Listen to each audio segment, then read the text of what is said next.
Okay, hello, Clint and Faryl today. Nice to meet you guys. Tell people out there why they might be compelled to see your movie Bliss. Well, I think that people will want to see Bliss because it really feels like a movie they don't make anymore. It's a truly independent film. Um, it's a very small story, and I don't know. I think it has a lot of pinches of the opioid epidemic. It's got drama.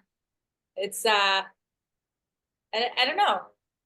It's I think it's a compelling movie. I like telling people about it, and they're always curious and want to see it. It's very Um, authentic, right? It's what? Very authentic. Yes, yes. The authenticity was really important to us.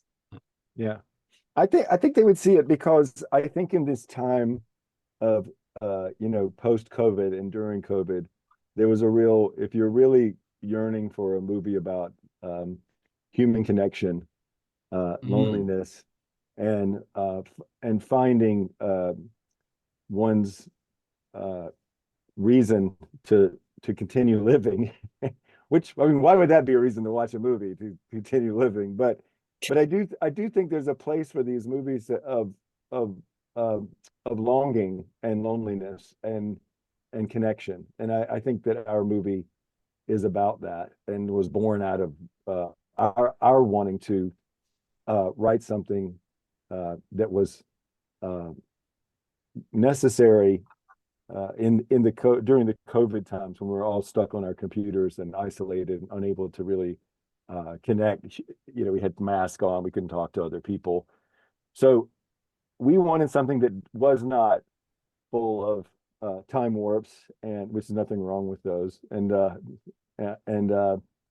and irony, and to do something that was a genuine human story of redemption and endurance. And I think that would be one of if those things appeal to you, then this will be the movie for you. If you're looking for us being trapped in a spacecraft hurling toward Earth, Then you you have may to want wait to for our you third have to wait film. for the next movie. And now we're joined by the director. So my question was, tell people out there why they might be compelled to see your movie Bliss. Is that for me? Yes, Okay. And I'm sorry I'm late. I was no driving worries. to the city. I just think it's a solid entertainment. It's just a solid, compelling story. I think there's great tension. I think you always want to know what's going to happen next. I think it's very human. I think it's very relatable. Even though these are people, it's a story about people who are dwelling sort of on the edge of society. And it's about sort of the underbelly of America. But I think there's a lot of universal themes there. There's about redemption and about endurance and so I really do. I think it's one of those movies you see and it just feels very solid. It's a very solid entertainment. Oh yeah, it's also a sequel. It's a sequel to a Yes, film from yes, it is. 2001, Virgil Bliss. Tell people how it compares to that film. Um, I'll go. So it's I recently had to very closely rewatch Virgil Bliss. It's going to be screening in the Slam Dance online festival this year as well. It premiered at Slam Dance in 2001, but I was watching it for the subtitles and paying very close attention to the dialogue, and it occurred to me it's the DNA of Bliss is just absolutely the same as Virgil Bliss. It's really very much about people who don't have a lot of resources, maybe have not had a lot of luck in life, have been dealt a pretty rough, some pretty lousy cards, I guess. But they're still trying to they still have, like everyone, you know, they have objectives and goals and things they want to accomplish. And you know, in Virgil Bliss, Virgil comes out of prison with a very humble, very simple objective, and it's just to live life the way normal people lived, you know, like have a job, maybe meet someone that you love, and maybe have a family. Um, and I think it's the humbleness of those ambitions, and then the inability to accomplish even that is just absolutely heartbreaking. And I think there's a bit of that same DNA in Bliss. You know, these aren't people that are setting out to rule the world. They just want to get by. They want to be able to live their lives. And you know, and for some people that's a real challenge. And I think both films the sweet spot is in that zone. You know, people just trying to accomplish everyday things, and running into walls. Mm. Yeah, I think so. It starts in the ordinary, and I think it lifts into the extraordinary in a way that. And I remember when I watched the rough cut, it seemed more than when we were writing it. It seemed more literary to me, and I mean that in the context that it seemed that maybe it was like a Flannery O'Connor short story as a seed of or Raymond Carver or something. Not to put it, I would never put myself on that plane as a writer, but the thematically, so many of his stories, Raymond Carver especially, which Joe and I loved long ago, were about human endurance and redemption in within the context of everyday life. And I think all of us, you know, we wake up in the morning, we don't know that we're going to encounter some extraordinary event, but things happen sometimes that turn our life completely around. And how do we deal with that? Because we can't return to how it was before, and we have no choice but to make choices in those times. And so this kind of movie for me, both as an actor and writer, is exciting because as a spectator, I'm in the seat thinking, what are they going to do? What's going to happen now? What are they going to do now? And that's what we hope to take the audience through that journey with us. And what's it like to come back to a character after so much time has passed? It's great. It's like revisiting your youth in an odd way. But so it's at once a stranger and at once familiar at the same time, I'll say. It's like a very odd high school reunion. And Joe and I, we go back so far that when we started to revisit this character of Virgil, of course, the exciting part of it was where is he now 20 years later in his life? Not only are we making the sequel 20 years later, but we also have aged 20 years, and consequently, Virgil has to have aged that long, or it would be nice if he did. We could have written that it took place the month after the movie ended, but we decided that we would go 20 years later, just like us, and what had happened to us in our own lives would be incorporated into the story as well. So it's a little, autobiographical, I would say, at least emotionally. And so that was fun. And then it was great to work with Faryl because we'd worked together before, and she's just so brilliant. And she came on board and just kind of lifted the whole Virgil story to another place. Okay, so Faryl, what was interesting to you about your role?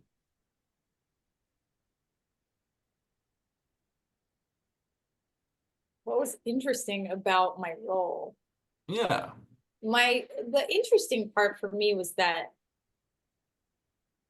that there were two of them, honestly, and to differentiate the two characters.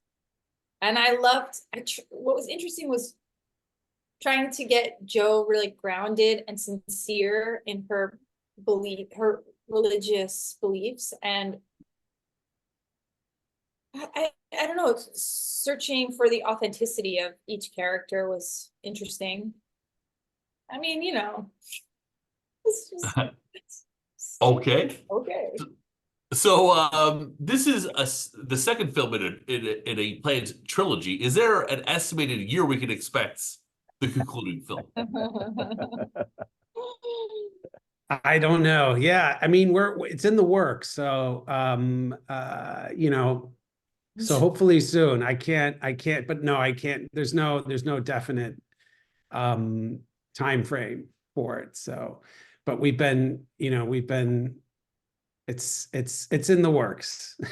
Like you're not gonna wait 20 years to try, right? No, Mm. no, no, no, no, no, no. Okay. It will be in the near future. Yeah, yeah, Because definitely I hate to not, break it to definitely you. I don't not. know if you can wait 20 years. Exactly. But, No oh, offense. I don't have even 2 years. Is every year is a blessing Come at on. this point. Exactly. You don't want to jinx it. Anything can happen, right? Right? No, anything can happen. So I'm a big Larry Fessenden fan, and he was an executive producer on this film. How did he help you guys out on this one? Larry, Larry and I go back to 2001. I met Larry when Virgil Bliss was on the festival circuit.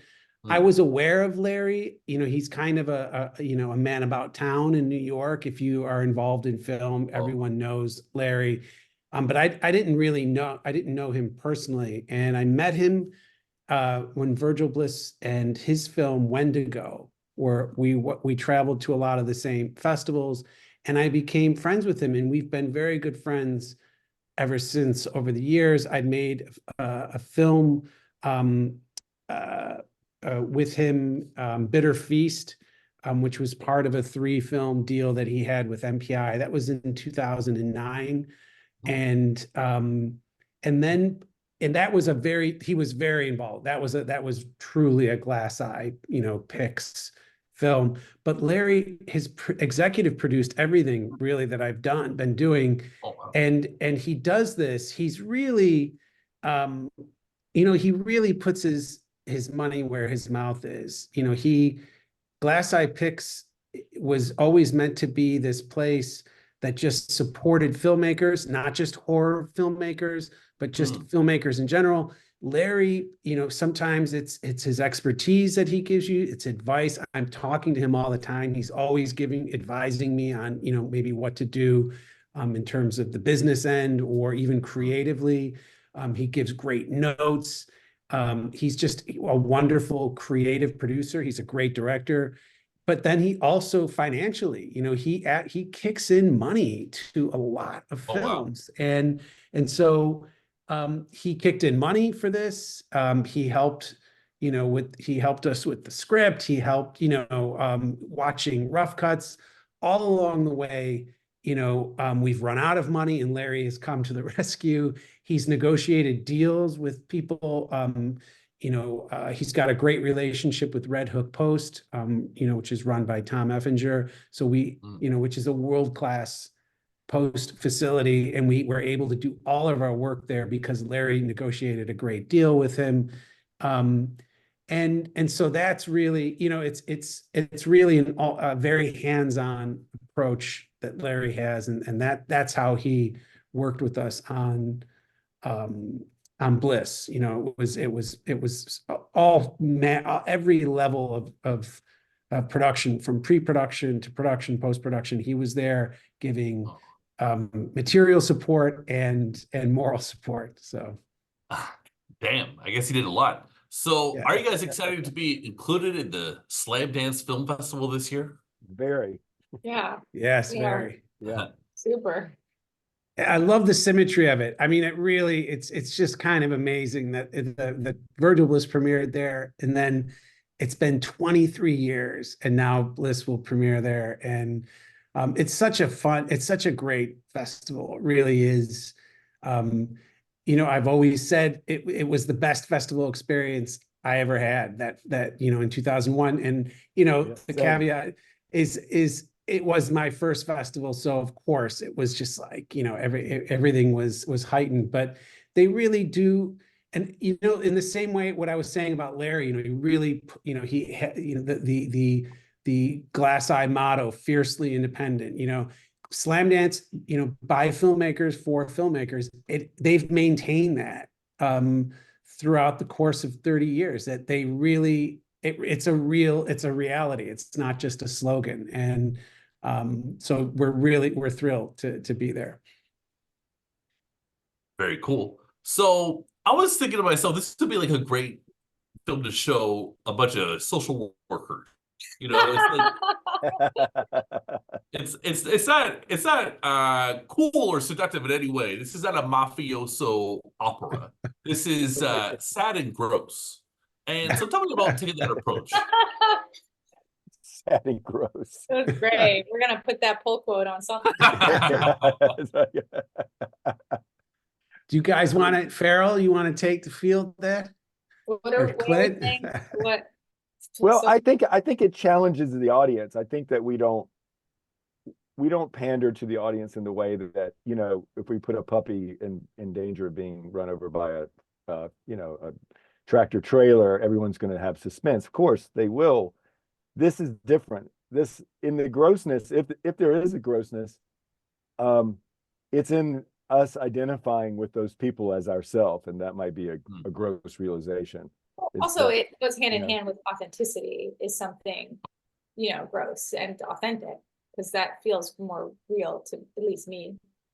yeah, it's hard to watch, I think, in a way, because it is, we don't know what's really going to happen, and there is no place to hide in making a movie like this. As an actor and writer, these are the gifts that we want as actors, the challenges, because there are no film gimmicks or things where we can hide out in beautiful lighting or in beautiful shots. Oh, there are plenty of beautiful shots, and I don't think it's hard to watch. You just said it was hard to watch. I think that it's not one of those punishing movies that's like, sometimes movies make you feel very bad about the world and people, and the stories it hurts to watch it. This isn't like that. I think this is just I think it's interesting. I think it pulls you in because of its grit, I guess I'm just drawn to the beauty of that kind of poetry. I find that, like, the playwrights I always loved were like, Shanley, and playwrights that were pretty brutal, like Danny of Deep Blue Sea or Savage in Limbo. These are characters that are, even Charles Bukowski, when I was a kid, was something that everybody has to go through their Charles Bukowski phase. But for some reason, I was always drawn to those characters, and I identified more with them. So a detective on NYPD Blue, as much as I would love that paycheck to make another one of these movies, I think when it's all said and done, I just still go back to Woman Under the Influence, or these kind of performances where just watching Gina Rowlands on Woman Under the Influence, to me, if I could even approximate 2% of that kind of performance or that kind of humanity that the Cassavetes finds, I would have considered myself a tremendously successful artist. And and every time I watch that movie, I find it hard to watch. And I mean that in the sense that it's so truthful about the human condition, or it hits me that way. That scene where they're in the kitchen with his friends coming home from work, and oh my God, it's just brutal, but Nice. It's also incredibly beautiful, because I walk out of those movies personally feeling vindicated, that like there is a catharsis there, that I say, hey, wow, finally somebody told my story, or the truth of my story, instead of I hated that shit. That's not how it works out. That's not, nothing works out like that. So for me, that's the beauty in that kind of poetry, is that there is a beauty in its brutality, I would say. And that, not that it's not a brutal movie. It's a quiet, intimate movie, I think. Bliss is. I would say it's life affirming. Yes, Well, I think so. Yes.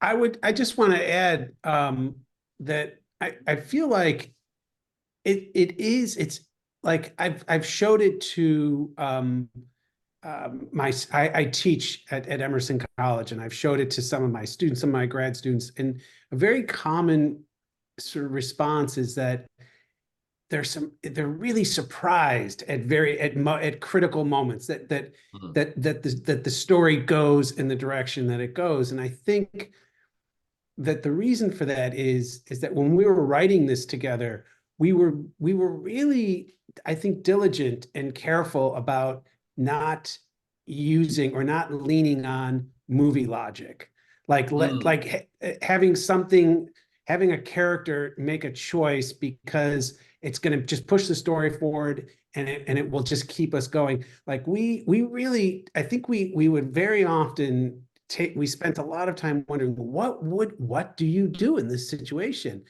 What would make sense? What would a human being really do if she needed information from someone and they just were not giving them that information? What to what level of depravity would you go to, or coercion to get what you need? And I think we were pretty faithful to that. And I wasn't sure, maybe we were going too far. I remember when we were filming, there were times where I thought, this is nuts. What are people going to think? But I think it worked out. I think it feels, I think, to what Faryl said, it feels authentic. It does feel, it was rooted in what we thought might happen or what we might do. So therefore, it's probably going to resonate with other human beings. We're human beings like everyone else. So Good to know. No, but to go back to what Clint was saying, like the poetry of it, how I felt was by showing things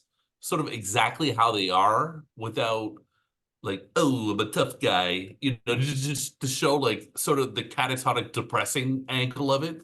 By going through that rain of fire, you come out and you have this humanist connection with the characters, and it does feel like life is to be embraced, and no matter where you are on the privilege spectrum. That's how I experienced it. Both Yeah, of those. and I think that's what we were working toward is on its, I mean,